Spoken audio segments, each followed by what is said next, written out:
Hello and welcome to episode 26 of ERRX. In part 1 of our Angiotensin II mini Grand Round series, we discussed the use of Angiotensin II, or Giapreza, in the setting of vasodilatory shock. We'll briefly discuss the ATHOS-3 trial and its results, and then we'll talk a little bit about what you should reasonably expect in your own hospital when and if you use this agent. In part 2 next week, we'll discuss some important side effects of Angiotensin II, and we'll talk about what effects Angiotensin II can have in the setting of COVID. Vasodilatory shock, including septic shock, is the most common type of shock, characterized by low blood pressures despite adequate cardiac output. Mainstays of treatment include administering broad-spectrum antibiotics, adequate fluid resuscitation, vasopressor therapy, and glucocorticoids if needed, as well as a whole host of other recommendations as per the surviving sepsis guidelines.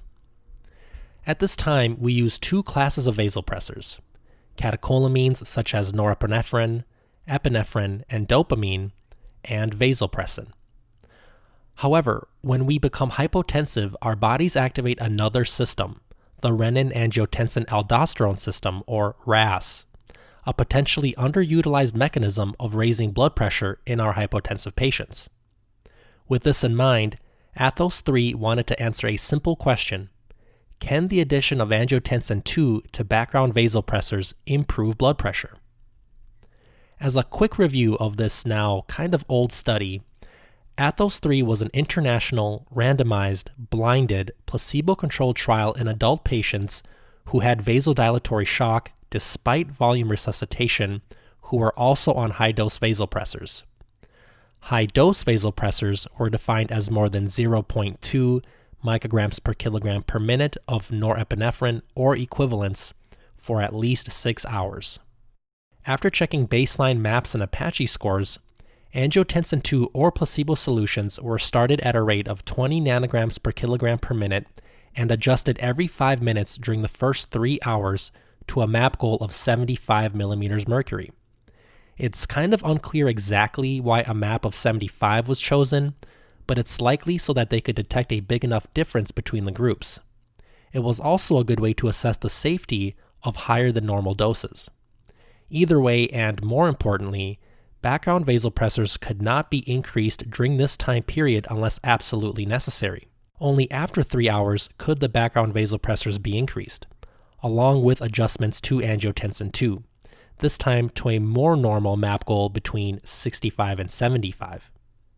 At hour 48, the study infusion was discontinued, and it was only allowed to be resumed if background vasopressors were increased by more than 0.1 micrograms per kilogram per minute of norepinephrine equivalents, or if the patient became unstable. At that point, the medication could be resumed for up to 7 days, but note that only 13 patients received the agent for even more than 72 hours. In the end, the study enrolled 321 patients, 163 that received angiotensin II, and 158 who received placebo. The groups were well matched at baseline, and both were severely ill with high Apache 2 scores and high doses of baseline vasopressors.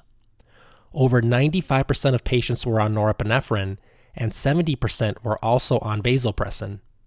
Unfortunately, the authors didn't define the number of patients on stress dose steroids such as hydrocortisone.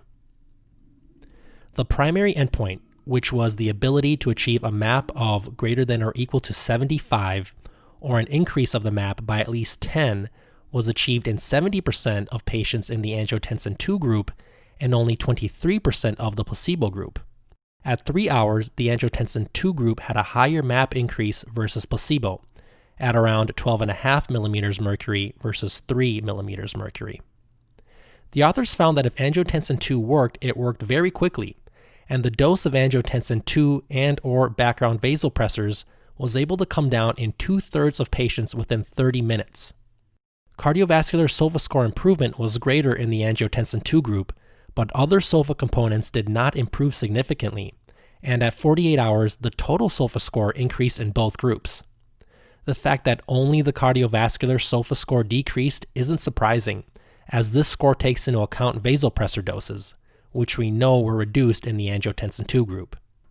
In multivariate analysis, the authors found that negative predictors to response to therapy were hypoalbuminemia, prior exposure to ARBs, and high background vasopressor doses. Patients on less than 0.5 mics per kg per minute of norepinephrine equivalents did better than patients on higher doses. However, there was no difference in 7-day mortality at 29% versus 35%, nor 28-day mortality at 46% versus 54%. So, is this what we can expect in the real-world setting? The answer is probably, hopefully. My hospital was lucky enough to be a study site for ATHOS-3, and after completion of the study, we were able to continue to use Angiotensin II, and it stayed on formulary. Our experience was similar to that of the overall ATHOS-3 experience. If Angiotensin II worked, it worked almost immediately. As the authors mentioned in their limitations, it was pretty easy for the team to figure out if the patient was getting an active medication or saline placebo most of the time. Remember that about a quarter of patients had increases in MAP at hour 3 due to placebo alone, and while that statement is true, it still wasn't that drastic of an increase, nor that fast of an effect when doses were adjusted up or down, so I still maintain that it was fairly easy to figure out which medication the patient was on. We also found that Angiotensin II was used appropriately every time. Appropriate use was defined as the patient was thought to be adequately fluid resuscitated and was also on 2 or 3 vasopressors prior to Angiotensin II initiation. When it was used as a third-line agent, the other 2 pressors were always norepinephrine plus vasopressin. When it was used as a fourth-line agent, patients were on a combination of norepinephrine plus vasopressin plus either phenylephrine or epinephrine, which is consistent with guideline recommendations. We, of course, used MAP goals of 65 or blood pressure goals of greater than 90 for most patients. We did find that less than half of the time, patients were able to reduce or discontinue background vasopressor dosing, not 2/3 of the time as per ATHOS-3. We found similar mortality rates as in ATHOS-3, and no patient used the agent for more than 5 days. Using a cost per vial of $1,500, our average cost per patient for drug alone was about $6,000. All in all, Angiotensin II use, both in studies and in real-world situations, will probably increase your patient's MAP or blood pressure, and it will do so very quickly. So the answer to the question of can Angiotensin II improve blood pressure is a resounding yes, 70% of the time. This will come with the benefit of being able to wean off of background vasopressors, which is typically a great thing for our patients. However, don't expect a change in SOFA scores or any mortality benefits at this time. Also, cost can be a concern, especially if you are using higher doses in bigger patients for longer periods of time. As always, thank you for your time. Don't forget to tune in next week when we discuss some important side effects of Angiotensin II, as well as the controversy of its use in the setting of COVID.